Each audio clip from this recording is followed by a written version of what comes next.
बेटियों के हिजाब को नहीं छीन सकता। ये हमारी ताकत है। खुदारा इस बात को समझो, हालात को समझो कि हालात किस तरफ हैं। अगर आज हम मुनज़्ज़म नहीं होंगे, मुत्तहिद नहीं होंगे, तो फिर दुश्मन कामयाब होगा। अरे आज मैं फिर से कह रहा हूं कि मोहब्बत की दुकान भी इनके पास, नफरत की दुकान भी इनके पास। कांग्रेस का सदर कौन है? हम महाराष्ट्र से आए बोले ना, इनका सदर कहां से आया? आरएसएस से आया। राहुल गांधी बोल रहे हैं एमआईएम बीजेपी की बी टीम है, एमआईएम ऐसी है, हम जहां जाते हैं हमारे पीछे जाती है, वोट काटती है। ओहो, तुम उतनी दूर से एमआईएम को देख रहे, अपने बाजू चड्डी और निक्कर पहना आरएसएस का आदमी खड़ा है, वो नहीं दिखाई दे रहा। राहुल गांधी, रेवंत रेड्डी आरएसएस का। और आज कमजोर होती हुई बीजेपी को यह एहसास हुआ कि तेलंगाना में हम तो कामयाब नहीं हो सकते, तो क्या करना?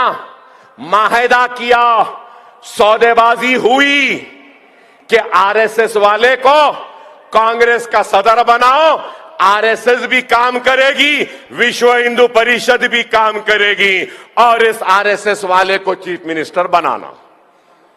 अगर मैं गलत हूं तो हमसे बोल रहे हैं।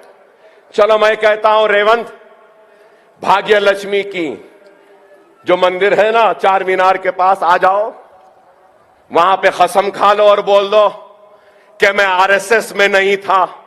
कसम खा लो और कह दो कि मुझे शर्मिंदगी है आरएसएस से वाबस्ता होने पर। कसम खा लो और कह दो कि मैं आरएसएस का दुश्मन हूं, सावरकर को नहीं मानता। कसम खा के बोल दो ना, खिस्सा खत्म।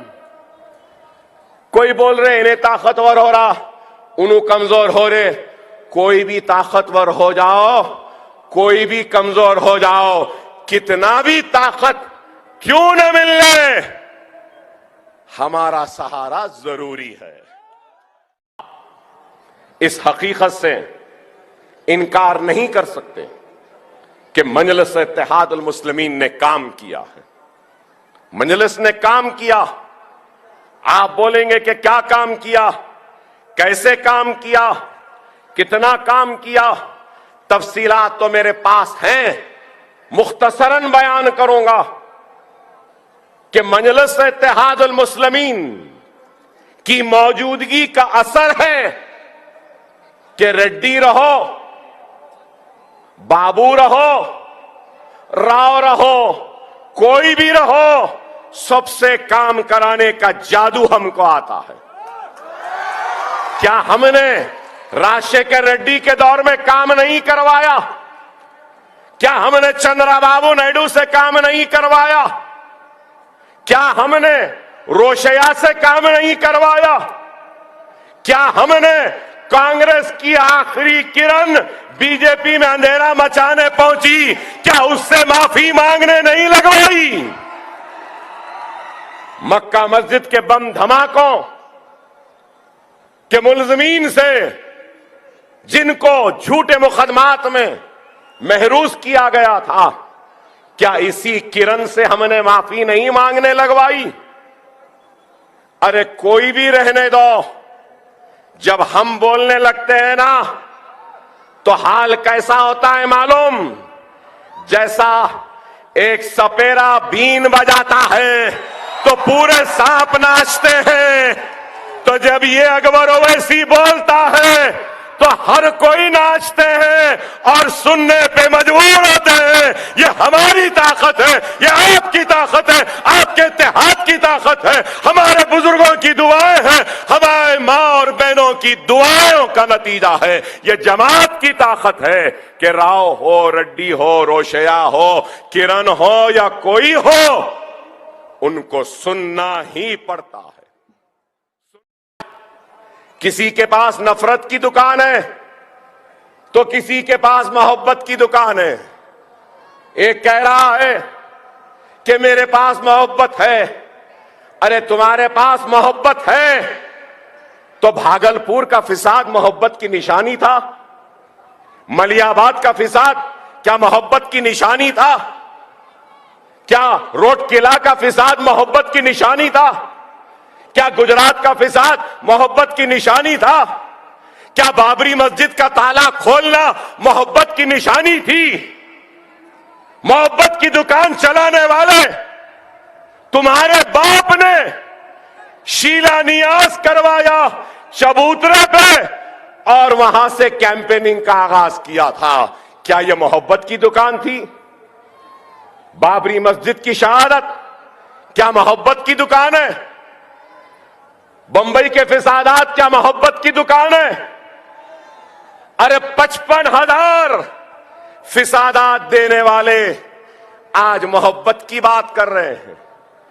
अरे मैं तो कहूंगा मोहब्बत की दुकान भी इनके पास है, नफरत की दुकान भी इनके पास है और खामोश रहने की दुकान भी इनके पास है। सब इनके पास है। शायद दुनिया नहीं जानती, दुनिया जानती है इंदिरा गांधी के कारनामों को और खिदमात को भी। दुनिया जानती है राजीव गांधी के भी कारनामे और खिदमात को। दुनिया जानती है राहुल गांधी व सोनिया गांधी के भी खिदमात व काम को। बड़ी तकलीफ हुई जब मैंने पूछा कि वो कहां से आई। मुझसे कहा कि मैं महाराष्ट्र से आया। अरे मैं हिंदुस्तान में पैदा हुआ, मेरा बाप हिंदुस्तान में पैदा हुए, मेरे दादा हिंदुस्तान में पैदा हुए, मेरे परदादा हिंदुस्तान में पैदा हुए, मेरे सगर दादा हिंदुस्तान में पैदा हुए, मेरे दादा के दादा हिंदुस्तान में पैदा हुए, मेरे सगर दादा के सगर दादा भी हिंदुस्तान में पैदा हुए।